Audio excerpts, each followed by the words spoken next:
ভারতের দক্ষিণাঞ্চলীয় রাজ্য চেন্নাইয়ের রাজধানী তামিলনাড়ুতে দেশটির রাজনীতিক ও অভিনেতা থালাপতি বিজয়ের জনসভায় পদপিষ্টের ঘটনায় নিহতের সংখ্যা বেড়ে হয়েছে ৩৬। এর মধ্যে ১৬ জন মহিলা ও ৮ জন শিশু রয়েছেন বলে জানা গেছে। অনেকেই আশঙ্কাজনক অবস্থায় চিকিৎসাধীন, ফলে মৃতের সংখ্যা আরও বাড়তে পারে বলে জানিয়েছে কর্তৃপক্ষ। কিন্তু কিভাবে ঘটল এই ঘটনা, ত্রুটি ছিল ব্যবস্থাপনাতেও, এমন প্রশ্ন জনমনে ঘুরপাক খাচ্ছে।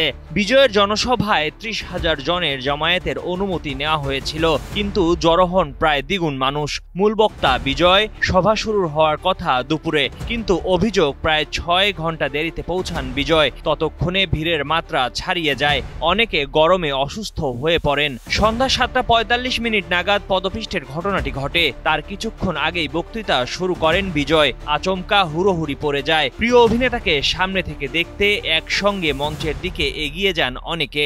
ভিড়ের মাঝে টাল সামলাতে না পেরে কেউ কেউ পড়ে যান, তাদের উপর দিয়ে এগোতে থাকেন বাকিরা। ধাক্কাধাক্কিতে একাধিক শিশু অভিভাবকদের হাত থেকে আলাদা হয়ে যায়। মাঝপথে বক্তৃতা থামিয়ে দেন বিজয়। আহতদের দ্রুত উদ্ধার করে নিয়ে যাওয়া হয় হাসপাতালে, কিন্তু ততক্ষণে অনেক দেরি হয়ে গেছে।